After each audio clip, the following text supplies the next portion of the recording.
Alright mga amigos, buhay na ulit ang sagupaang former WBA World Welterweight Champion Yordenis Ugas versus former WBA Regular Junior Welterweight World Champion Mario Barrios.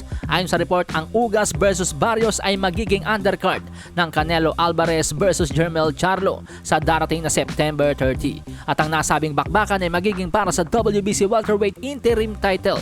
Matatanda ang buwan ng Marso nang ipag-utos ng WBC ang sagupaang Ugas versus Barrios dahil noong mga panahong iyon lumutang ang mga balitang Spence versus Thurman sa 154-pound division hanggang sa naikasa na nga po mga amigos ang Spence versus Crawford noong Hulyo. Isa sa dahilan kaya't hindi rin natuloy ang Ugas versus Barrios.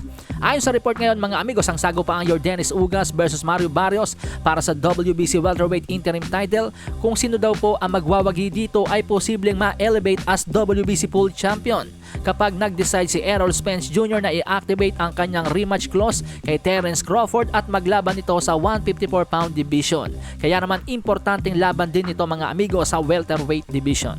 Samantala, kung hindi naman daw po matutuloy ang Errol Spence Jr. versus Terence Crawford rematch, suwestyon ng trainer ni Pound for Pound King Terence Crawford na si Bernie Davis.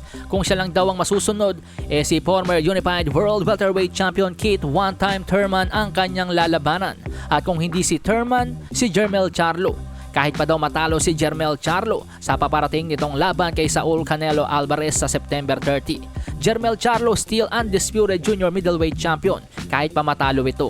At wala naman daw pong dapat ikahiya si Charlo kung matalo siya sa isang dekalibreng boksingero tulad ni Saul Canelo Alvarez. Gervonta Tank Davis, Jaron Boots Ennis, Keith Thurman, ilan sa mga opsyon ni Terence Bud Crawford, pero para daw kay Terence Crawford, si Keith Thurman ang pinakamahirap na kalaban sa kanyang opinyon.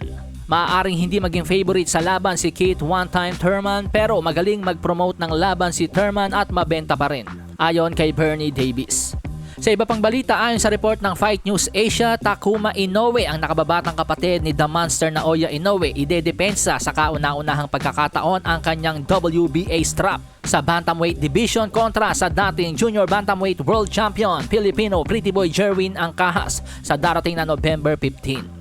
Matatanda ang buwan ng Abril nang mapagwagian ni Takuma Inoue ang binakanting WBA title ng kanyang kuya Naoya sa pamamagitan ng 12-round unanimous decision kontra kay Liborio Solis ng Venezuela. Samantala, ang ating kababayan naman na si Jerwin Angcahas ay galing sa TKO na panalo kontra kay Wilner Soto noong nakaraang buwan ng Hunyo.